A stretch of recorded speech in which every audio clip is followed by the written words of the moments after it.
Hi guys, welcome or welcome back to my channel. Today I wanted to film 26 books for 2026, which is basically kind of like a trend, and I want to read more than 26 books, but these are the 26 that I definitely want to prioritize, and I thought that we could go through them. I have quite a few of my physical TBR and then also new releases that are coming out in 2026 and just books that I might not even have on my physical TBR but I do want to get to this year.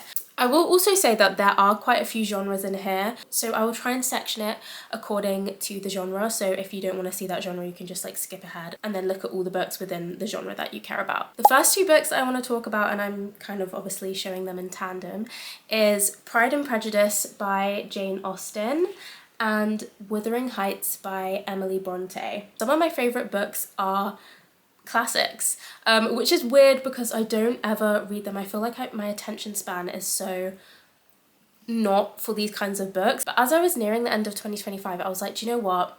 I want to really branch out my reading this year. And well, first of all, Wuthering Heights is literally coming out as a movie in February, I think. Yeah, and I've never read this. This is supposed to be like really English countryside, dark, brooding, Heathcliff, Kathy. Like, I know all the famous quotes from this, and I do feel like I might really enjoy this. It's supposed to be like really angsty and wild and passionate and intense, and they're all kind of things that I like in a romance book, albeit maybe slightly toxic, but I'm definitely excited to give this a go. And then the next classic, Pride and Prejudice. I mean, how have I not read this? And I haven't watched the film of this with Keira Knightley. I know it's like so famous and so many people love it. Like, what am I doing with my life? I just really feel like I'll enjoy this book a lot. Again, this is very much like passionate and romantic, but more on the kind of side of yearning. I don't think it's as toxic as Wuthering Heights, but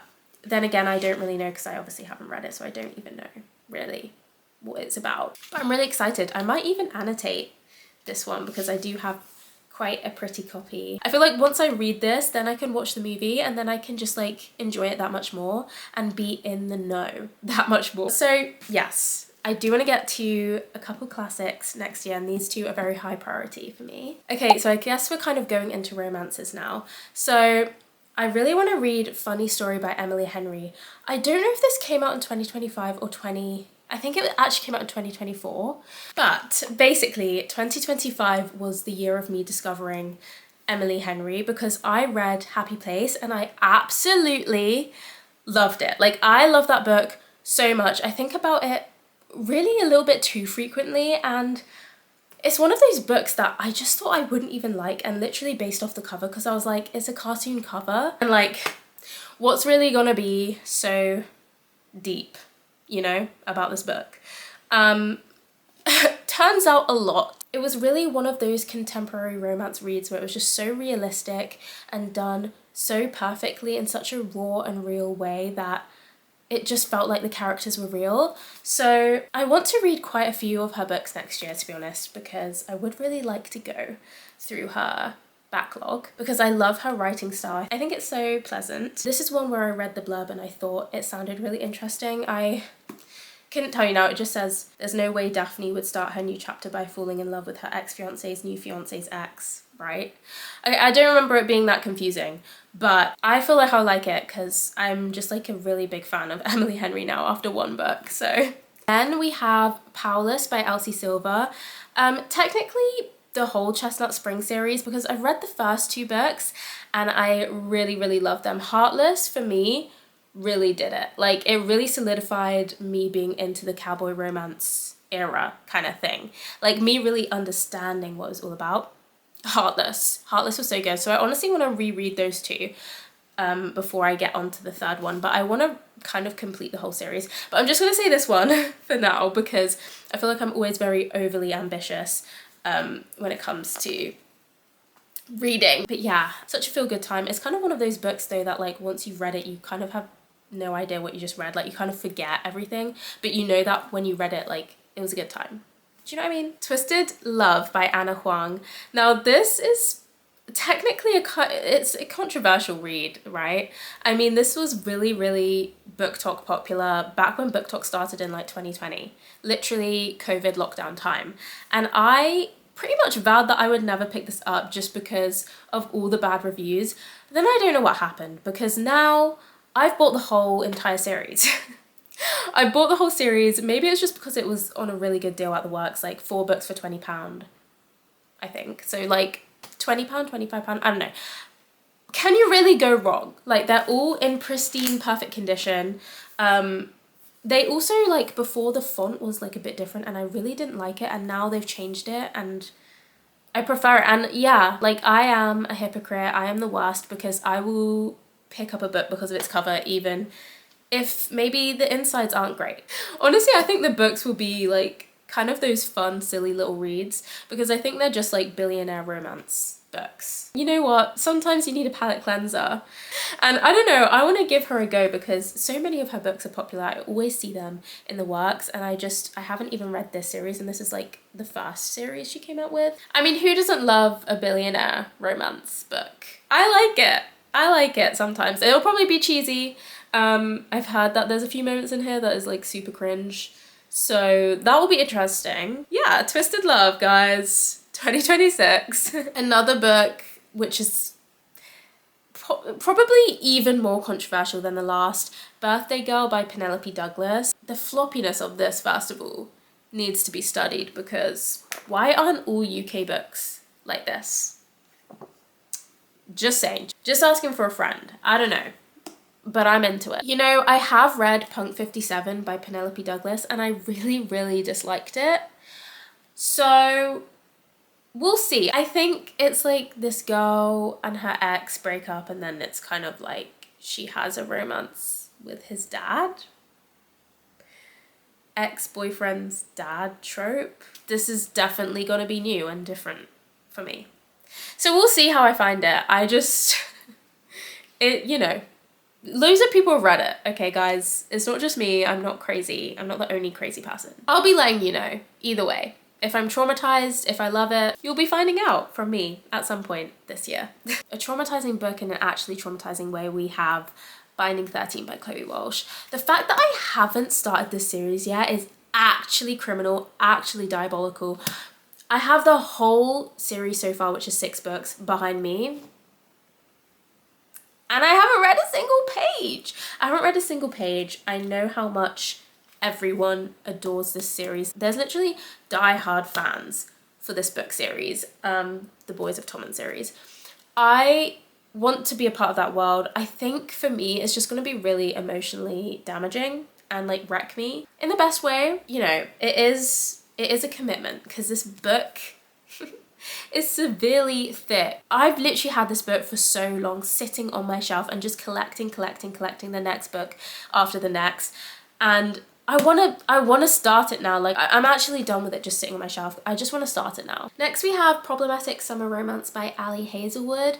I read my first Ali Hazelwood book last year as well, which was Bride. Obviously very different from this. Again, I think this is an age gap romance. I just think this will be perfect to pick up in the summer. So yeah, I don't know much about this, but it's, you know, probably just a rom-com. They're not books that I always love, but once in a while, I can appreciate it and I can really get into it. Also on the same lines as a really fun little summery romance book is Every Summer After by Carly Fortune. I really want to read this series because I'm pretty sure it's turning into a literal Amazon Prime series, I think. It will probably, and I think it will be coming out this year as well. So I just really want to get into it. Like, if it's like the summer I turn pretty vibe, probably like a love triangle of some sorts. And I'm not gonna lie, I love a love triangle. Okay, we're now gonna be moving into the literary fiction books that I want to be reading this year. I haven't put so much on my list because I kind of quite like to find them more sporadically. Overall, I am a mood reader. So if I even make it to any books on this list,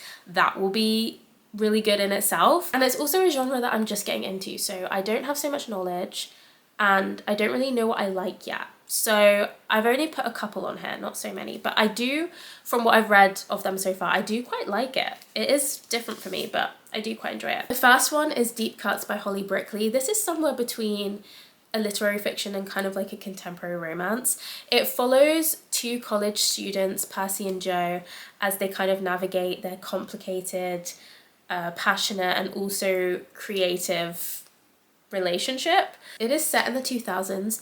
This one, I believe they are also making a movie for this, so I definitely want to see that in the cinema because I'm a huge cinephile, is that what they call it? You know, reading the book beforehand just enhances the experience for me.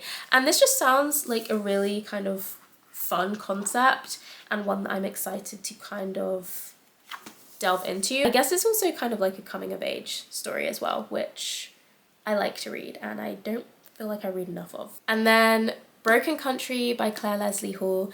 This, I have been wanting to read this for ages. I literally got this in summer last year, but I know it's somewhere between like a suspense, thriller, romance, historical fiction book.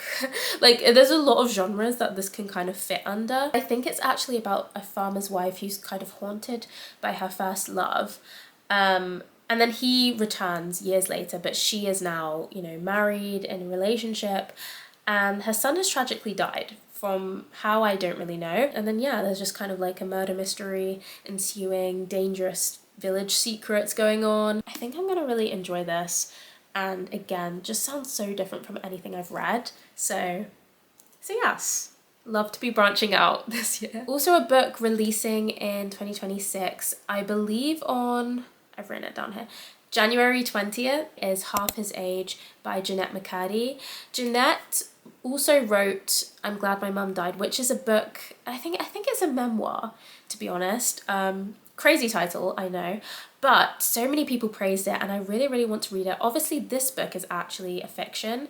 It's about a 17-year-old student who kind of starts this complex and uncomfortable relationship with her older married English teacher. I believe that's kind of the premise of it. But yeah, I really want to read either or both of her books going into this year because I've just heard such really good things. And then another book releasing is Yesteryear by Caro Claire Burke, and that's releasing on April 9th. Okay, I've had to pull up my phone because I don't actually know what it's about. A modern day social media influencer famous for her traditional farm wife lifestyle, who wakes up trapped in the harsh reality of 1805. So I think it will be kind of really a complex read. We're really crossing over timelines. I feel like this also would fit under a historical fiction because like social media and then also the 1800s colliding is crazy. But yes, that one sounds really interesting. Also the cover looks insane. So again, don't shoot the messenger for appreciating pretty covers because we all know I like that, okay? Moving on now to fantasy romances / like darker books. I want to start off with a really well-known dark romance book called Insatiable by, how have I forgotten who Insatiable is by? Lee Rivers. Insatiable by Lee Rivers. I started this book last year, 80% through, loved it, but I want to purchase the actual physical copies. They are now being traditionally published, so each paperback is coming out really in way separate months from each other. I think they'll finally all be out in paperback form by June. So yeah, I'm just kind of waiting for them to be in physical form for me to finish the series. But that series is literally gonna probably be one of my god tier. It is so good and so insane. Cade and Stacey have my whole entire heart. Yeah. That's all I want to say on that. I am so excited to complete that series. Another book that is not escaping 2026 without being read is Alchemized by Senlin Yu. This book was literally my most anticipated book of 2025. The fact that I didn't read it last year, I don't even know myself. Like, I literally don't claim myself. I know that this book is going to be the death of me. It is going to be the end of me. I might not survive it. Okay, this is a really dark fantasy book. I will use the romance word very lightly. I really don't know if it can be said like that. There is a love story in it, but you need to be warned if you're going into this and you think you're not going to be triggered. Please read the trigger warnings because the subject matters that are dealt with in this are really heavy. But I know this book is going to be like my absolute entire world because if you don't know, this is a reworking of Manacled, which is my all-time favourite fanfiction based on Draco and Hermione. But it is more than that, guys. Like, also, this is a completely separate work of art from that, but either way, don't judge it because of that. First of all, that is insane within itself. Like, it's so good. Such a beautiful, tragic, devastating story. written so beautifully, which is why I'm excited for this, because Senlin Yu's writing is some of my favorite. And I mean, this cover is insane. Like, look, it's Helena. I'm literally not going to survive this book. That I know that's why I've not read it. Because also, the size of this will be the longest book I've literally ever read. It is my version of the Bible. And the fact that this is going to be adapted into a movie, I'm unwell. Especially if they cast the characters wrong and just don't include certain parts in the movie. Like, that is a whole other issue. And I actually will be unwell for other reasons. I cannot wait to read this. The next book, which does not yet have a title or a release date or a cover, is The Wolf King Book 3 by Lauren Palfreyman. I read The Wolf King and the Night Prince last year, and the Night Prince changed some things for me about wolves. I love... So if I think about it, like, no, I actually love that book. Book 2 for me really peaked. Like, book 1, I think I gave it like a 3.25 stars. Book 2 was so good, I literally cannot even express it.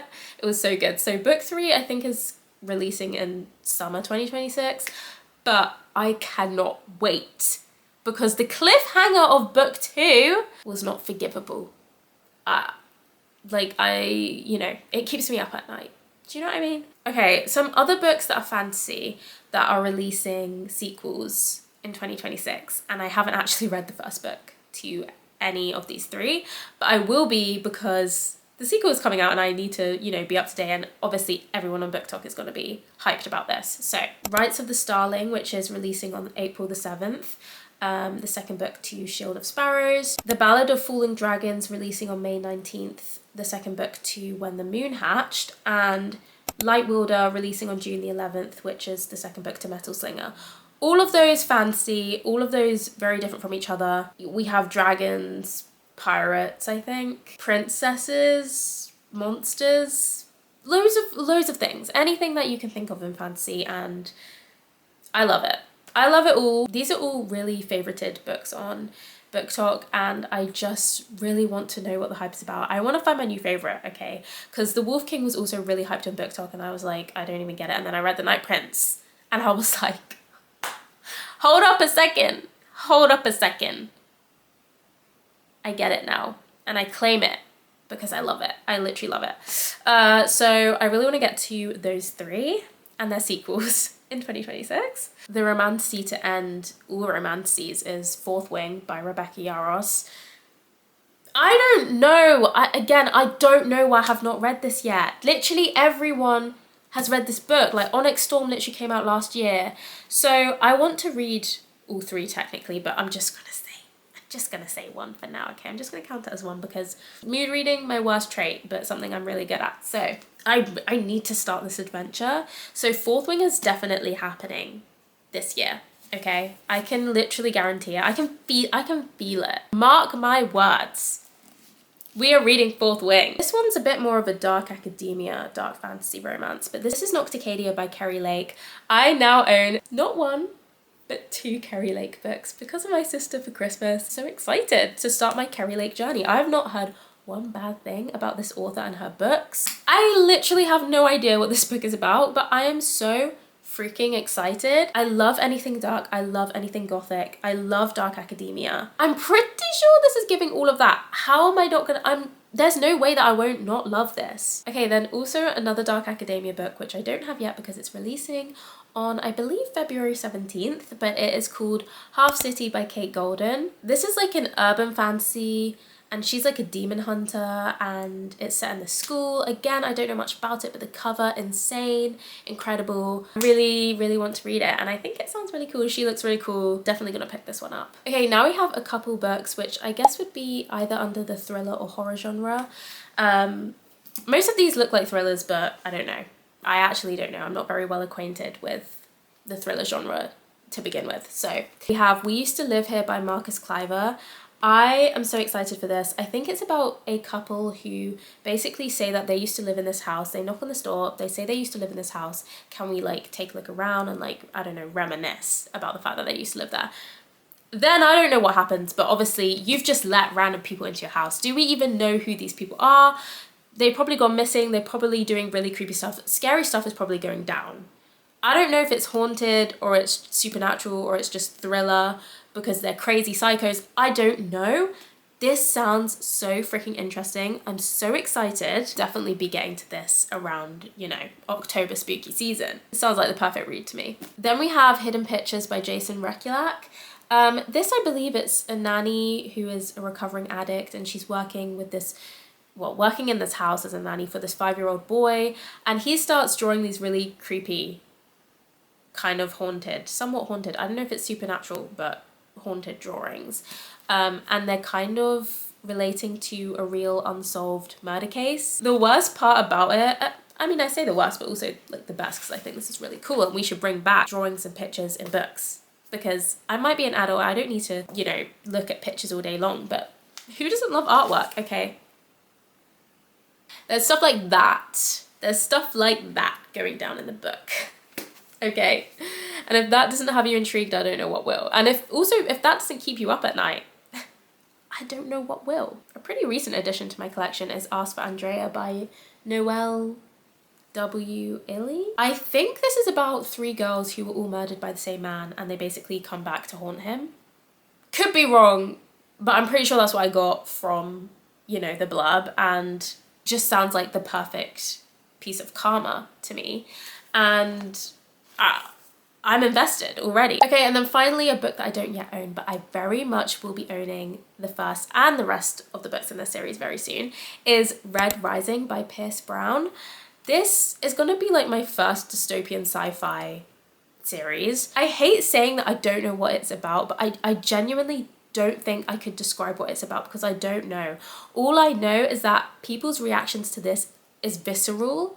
They are crying, they are throwing up, they feel so much emotions towards this series. And although sci-fi is just really not a genre that I would ever read in like any world, for some reason, I think I read like the first few lines of this in the store or something, and I just thought, you know what?